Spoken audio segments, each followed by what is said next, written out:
राधे राधे जी। कैसे हैं आप सभी लोग? आप सभी लोग स्वस्थ होंगे, कुशल मंगल होंगे।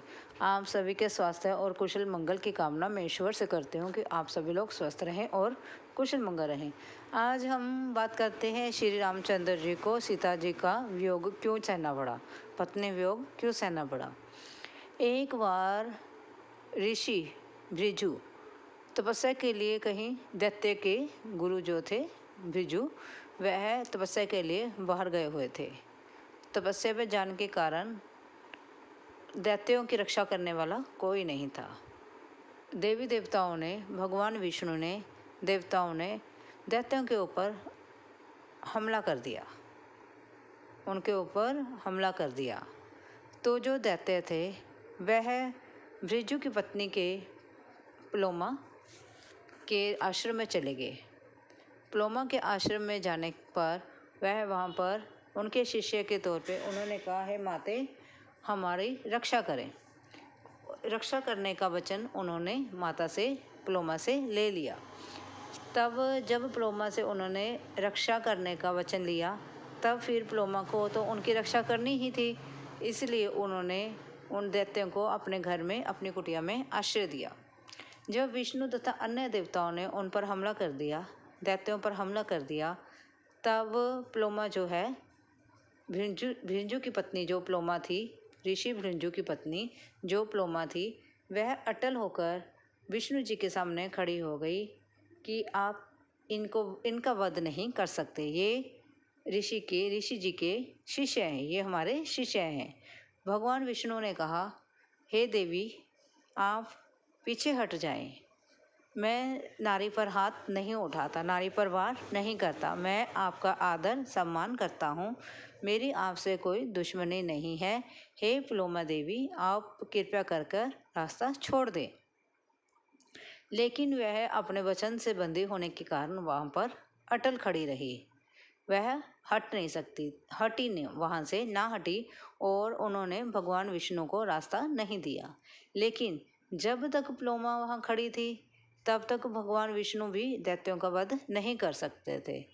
इसलिए उन्होंने माता से फिर प्रार्थना की, हे माते आप मुझे रास्ता दें, आप कृपया करके एक साइड में हो जाएं, मैंने दैत्यों का वध करना है, और दैत्यों का वध करे बिना संसार में जन जीवन संभव नहीं है।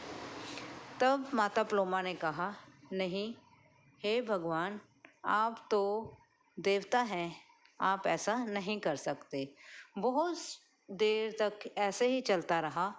तब फिर माता प्लोमा को भगवान विष्णु ने कहा, हे माते मुझे नारी पर वार करने के लिए मजबूर ना करें। लेकिन फिर कुछ ऐसा हुआ कि भगवान विष्णु को माता प्लोमा पर वार करना पड़ा। उन्होंने अपने चक्कर से उन पर वार किया और माता प्लोमा की धड़ जो है वह चक्कर से कटकर जमीन पर गिर गई, और इस प्रकार से उन्होंने दैत्यों का संहार किया। इतने में प्लोमा के पति ऋषि भृंगी वहाँ पर आ गए, और उन्होंने देखा कि भगवान विष्णु ने उनकी पत्नी प्लोमा का वध कर दिया है। उन्होंने कहा, हे विष्णु आप तो सब कुछ जानने वाले हो, आप सब कुछ करता धरता हो, आपसे कुछ भी छिपा नहीं है, फिर आपने नारी की हत्या क्यों करी? आप पर नारी हत्या का दोष हो गया है, आपने नारी की हत्या क्यों की? इस पर भगवान विष्णु कुछ ना बोले और चुपचाप खड़े रहे, क्योंकि वह सब कुछ जानने वाले थे। इस प्रकार से जो ऋषि भृंगी थे उन्होंने भगवान विष्णु को श्राप दिया कि जैसे मैं नारी वियोग में तड़प रहा हूँ, उसी प्रकार आप भी त्रेता युग में इन मनुष्य का जन्म लोगे और पत्नी वियोग में तड़पोगे। इसी प्रकार त्रेता युग में श्री रामचंद्र जी के रूप में भगवान विष्णु ने जन्म लिया, और सीता जी का रावण द्वारा हरण हुआ, और फिर रामचंद्र जी के हाथों से रावण की हत्या हुई और रावण की मोक्ष हुई। इस प्रकार से हमें भी सारे कर्म अच्छे करने चाहिए, कुछ भी ऐसा नहीं करना चाहिए कि भगवान को अपने लिए कुछ पूरा करना पड़े। इसलिए अच्छे कर्म करो और अच्छे कर्म करो और सभी के लिए अच्छा सोचो, किसी ज़रूरतमंद की मदद करो और पशु और पक्षियों को अपने छत पर थोड़ा पानी और दाना, पक्षियों के लिए थोड़ा पानी और दाना ज़रूर रखें।